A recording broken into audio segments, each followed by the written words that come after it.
And how they fragmented it is also important. They kept portions of dispute in the borders. So if you see in all of these countries, there is always a dispute, a border dispute. Even in the 1979-1980 Iran-Iraq war, it was border, like India and the Kashmir. Wherever the Britishers they left, they kept an area for dispute. These are all not by accident. These are all well planned colonialist moves.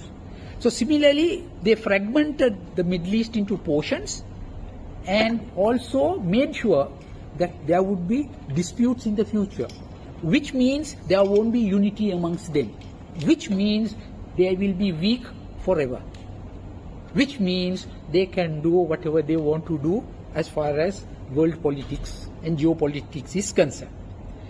Now, so we came to the World War 1914, we came to 1916, the Sykes-Picot Agreement, and we know that World War ended 1918 and the Germans lost. The Ottoman Empire also collapsed. Then the League of Nations and the 1922, the League of Nations, they created the League of Nations, like the United Nations. The victor created the League of Nations. And then what did they do? They mandated Palestine to the Britishers, brought it under the British control, 1922. Now, along this period, also, don't forget that Zionism was working in order to populate the Palestine area. They were working to populate the Palestine area because now, after the 1917 Balfour Declaration, they have to make sure that Palestine is populated with Jews. So they were working on it. Historians say that at the early stages of the attempt of Zionists to populate the Palestine area, they were unsuccessful. So Arab historians say that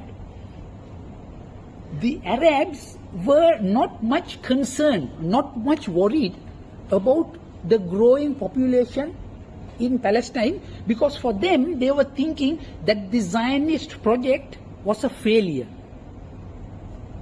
So therefore, the Arabs, they were very docile. They were not aggressive or not doing anything, looking at this slowly growing population, because they expected huge population to come, but that did not happen.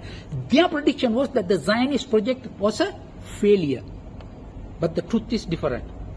In 1933, there was the famous Havara Agreement between the German Zionist Congress and Hitler. The Zionists signing agreement with Hitler. That is why some of the historians, on the fringe historians, they say whether even the Holocaust is a move by the Zionists themselves. Don't know. You see? In this agreement of 1933 with Hitler, there were 60,000 Jews who were transferred from Germany to Palestine. The Jews were at that time willing to go because they were being exterminated. So the Jews were willing, definitely they wanted to live, so a safe place in Palestine, they were willing to go there rather than stay in Germany and then die. Now, with this came the Second World War, and the Second World War ended. Then the United Nations was established in 1947, 45, somewhere there, I can't remember the exact date. In 1947,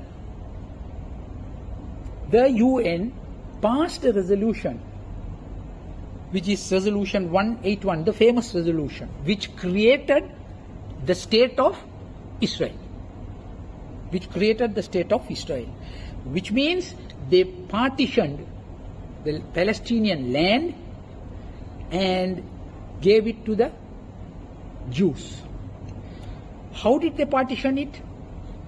They partitioned more than half of the land. Mark my words, more than half of the land to the Jews and less than half to the Palestinians. The population statistics at that time was 2/3 of the population was Palestinian, Christians and Arabs, and 1/3 were the Jews. But the 1/3 Jews got more than half of the land, and 2/3 of population got less than half of the land. That was the beginning of all this. This conflict, this what shall I say, unjust move created revolt in the minds of the Arabs, definitely. Now, the other thing is, the UN resolution and this partition all took place without consulting the Arabs.